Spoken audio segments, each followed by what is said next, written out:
So getting right into our content for this week, and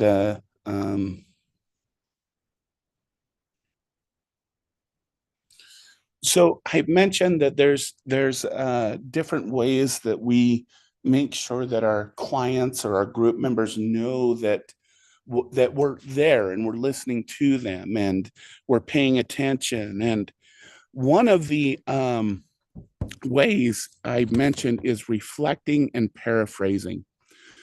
These sound very familiar to each other, but they are different.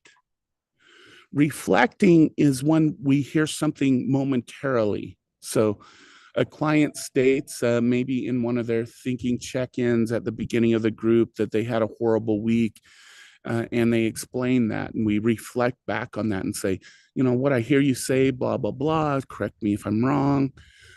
Paraphrasing is when you're taking a complete story. Okay. Think of it in a, when you took, if you've taken writing 101, right? They prefer to not use direct quotes, but they prefer for you to paraphrase what you've read and what you've heard. Okay. This is important because we don't want to just parrot back to our clients what they've heard, what we have heard.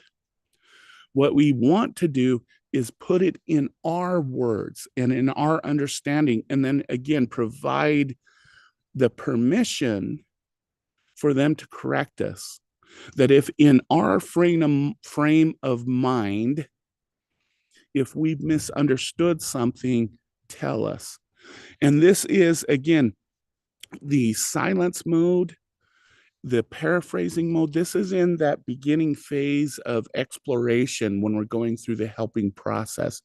We will do this throughout the therapeutic process, but paraphrasing is very important in the beginning parts of what we're talking about, because it shows that the client understands that we're putting what they say in our frame of mind and we're reflecting back to them.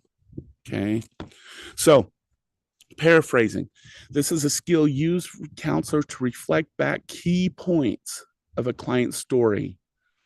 It is sometimes described as holding up a mirror so the client really hears what they stated to someone. All right. And I just want to stop at this point on this point because it's really an important point to make. Paraphrasing, yes, you put it in your own words, but what we're trying to do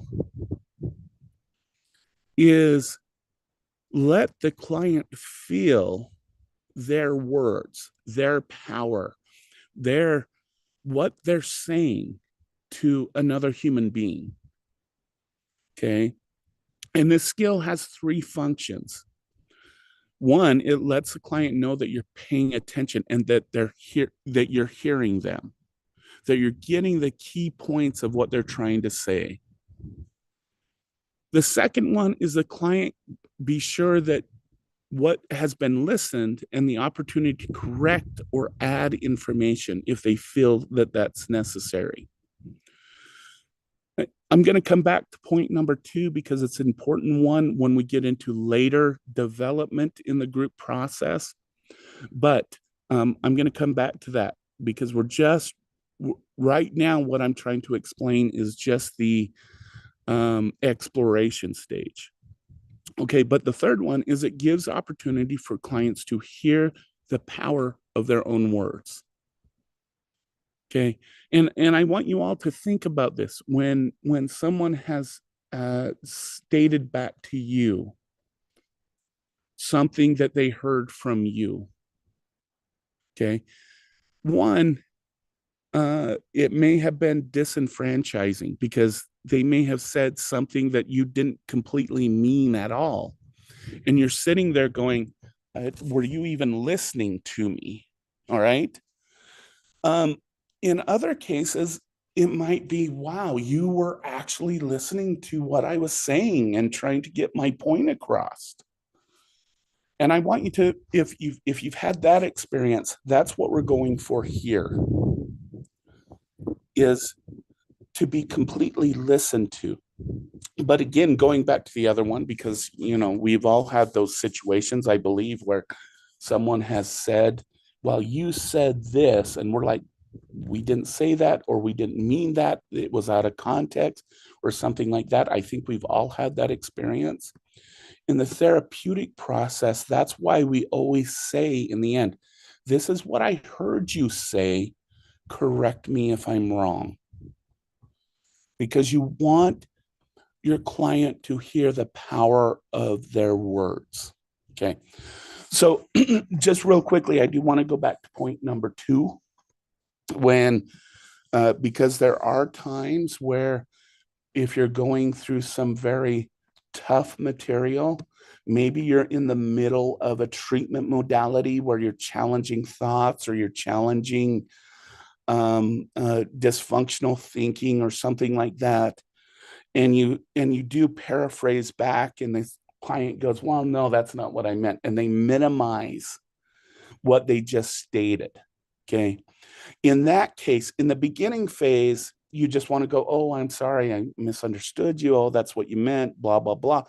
But if you are in the middle of challenging thought processes, maybe you're in the 5th, 6th, 7th session, that's where your warning signals should go up, that you need to, uh, that the client is now minimizing because maybe they want to look good in front of you. Maybe they don't want you to think ill of them, or something like that.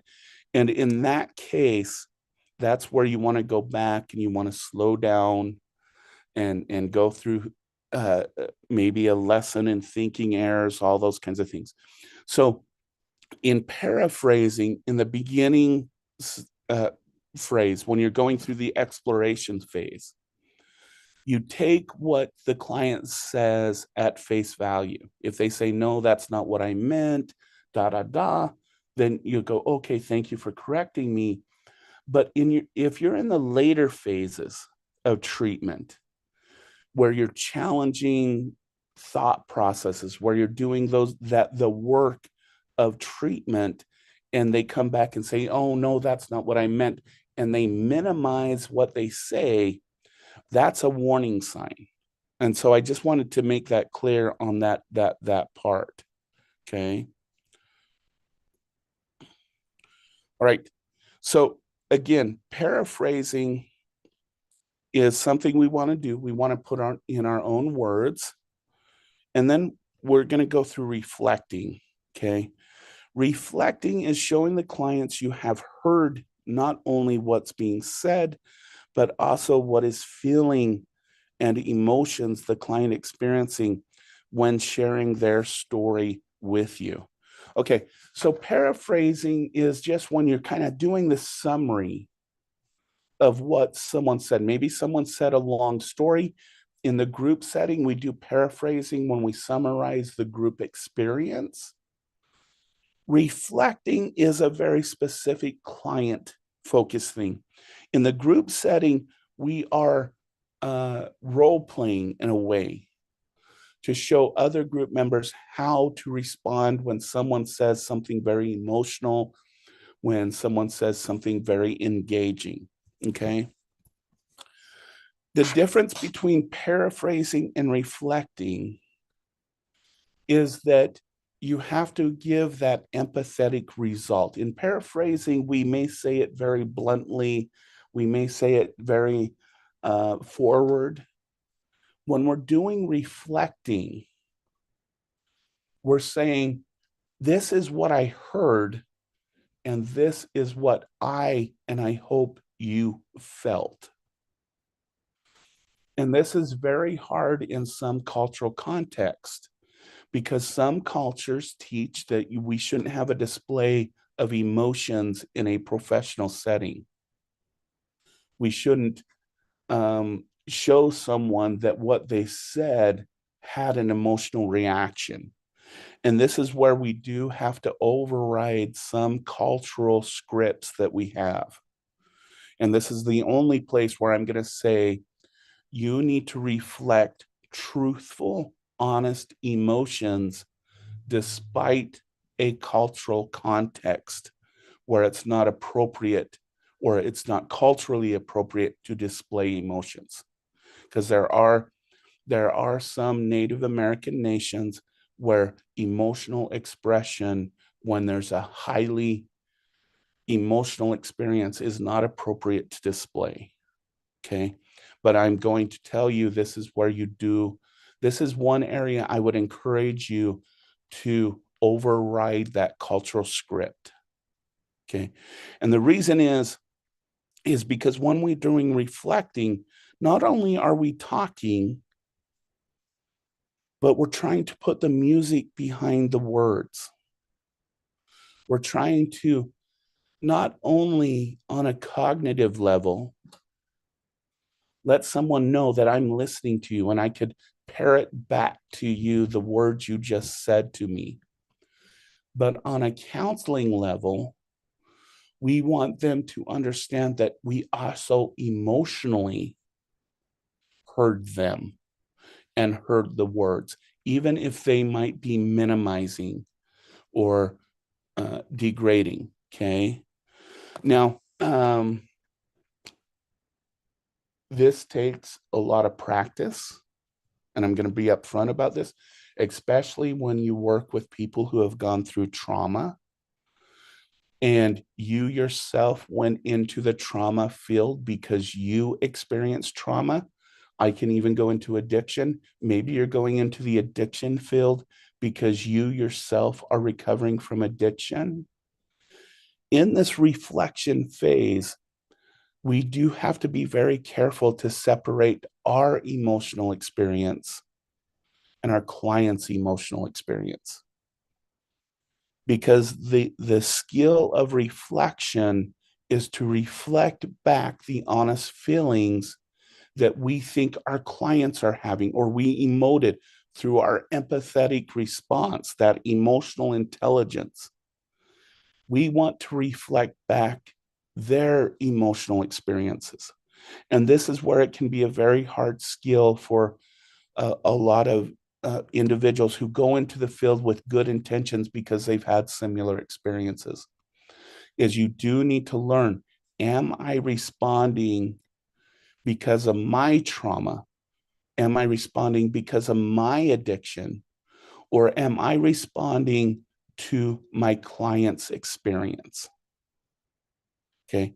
And so this reflecting seems very easy. It seems very basic, but it actually gets more and more complex when we enter into the human emotions that we experience as therapists. Because remember, when we're dealing with empathy, we are feeling what the client is feeling. And if we've had similar experiences to them, our own emotions are going to come into play. Okay. Now, with that being said, what is the importance of reflection? And how should we do it in that honest, emotional way? Oh, let me go back. Because again, when we do proper reflecting, and this may be a situation where a client is getting very emotionally aroused, so you have to do an interruption. So they're getting very emotional, they're getting, and they're getting to that level where productivity is going to stop because they're at a heightened emotional state. Or it may be at the end where you gave that moment of silence and let them finish talking. And then you're ready to say, hey, what I heard you say is, in either situation, it's stopping for a moment, collecting your thoughts, collecting your emotions, that moment of silence, and going, okay. And you could phrase this in any way that sounds natural to you. what I heard you say, and in reflecting, we try to, instead of paraphrasing, we try to give the client the story as we heard it. What I heard you say, ABC. Correct me if I'm wrong. Tell me if I'm getting anything wrong. Because this was an important moment for you that you just expressed, and I want to make sure I understood it and I felt it so that we can grow from it and we can develop from it. Now, notice in that statement, it wasn't I versus them, it was us. Us. We're in this experience together. Your statement emotionally impacted me. And now I'm reflecting that back to you. And I want to make sure we're on the same length, both story wise and emotionally. And getting those stories correct is important. Okay. So, again, there's two phases that we use reflecting in. One is in rapport building. Okay. This is used when we reflect so that the client knows that we're listening and that they can trust us. And it has two functions. It lets the client know we're paying attention, but the client can be sure that you have listened and given the opportunity to correct them.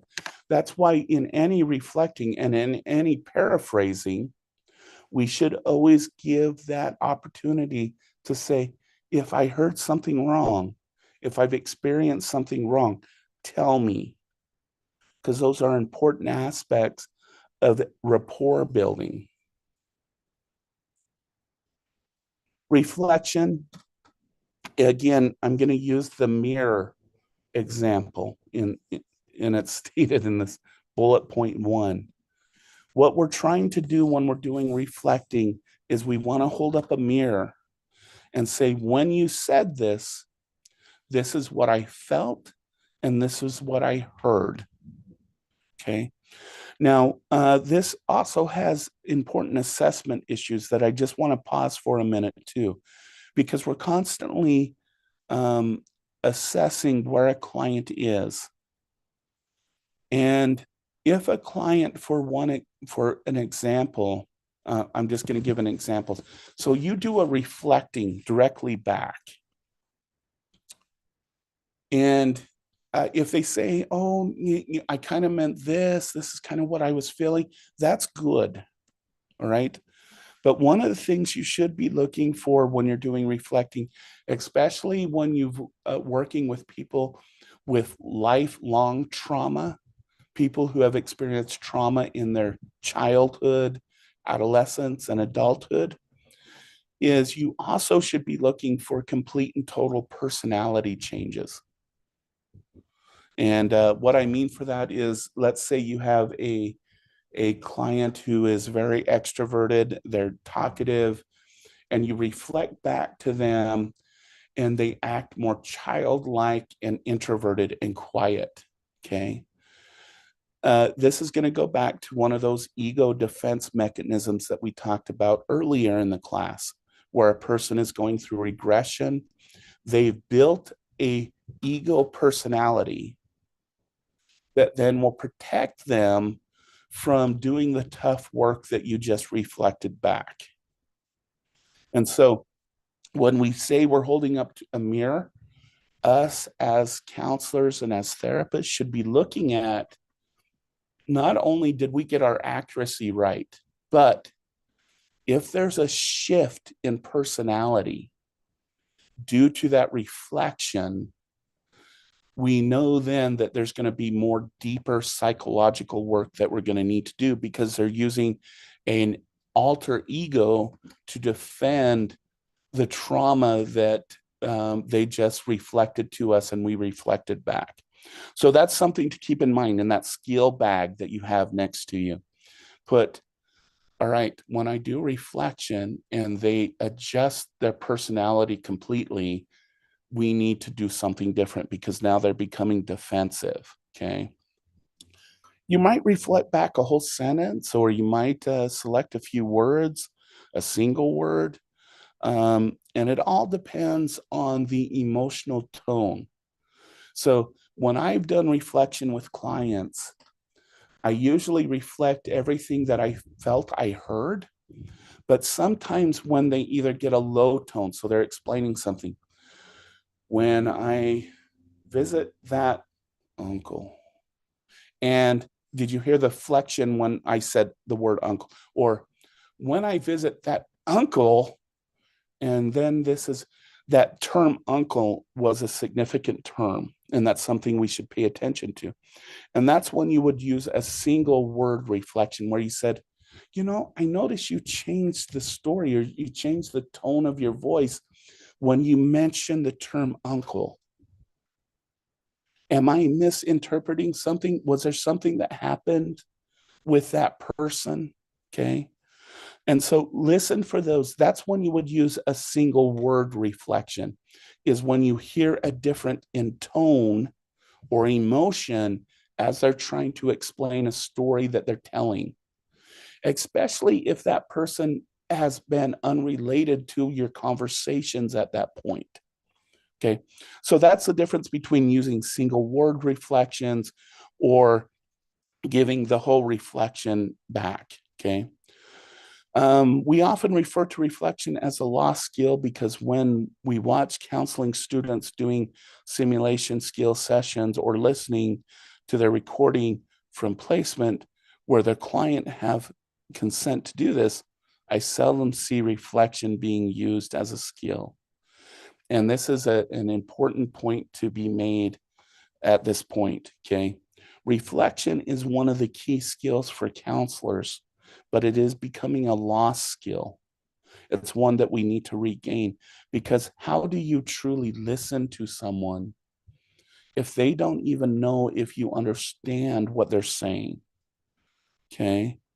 And often we hear from counselors, especially novice in training, I was so scared, I didn't know what to do. They didn't know how to reflect those emotions back because of their own reaction. And this is why it's a skill you need to build in your safe environments. I recommend doing this with your partner, with your kids, with family members. Let them know that you're building this skill. Do it with safe people in the beginning so you don't feel intimidated by it later on. Okay. We might reflect that back by hunching or our own shoulders, mirroring their body language, while also saying, I felt so scared. I didn't know what to do. Okay. And so this is an important aspect of counseling, especially, guys. I would never discourage a past addict. I would never discourage someone from going into trauma to do trauma or addiction therapy, because that gives you purpose and place. The thing that I do want to caution is you have to do a lot more emotional work than someone who hasn't experienced those things, because you have to constantly be thinking, I'm having emotion because of my own addiction or my own trauma, or am I having emotions and feeling because I'm having an empathetic response to another human being for what they went through? So this is where this work becomes a little bit more difficult, and you need to be a little bit more considerate, especially if you had those past experiences with these issues that we've been going through. Okay. All right. I went through those really quick. All right, gang, we're going to leave this for next time. I'm going to stop sharing. We're going to get out a little early today.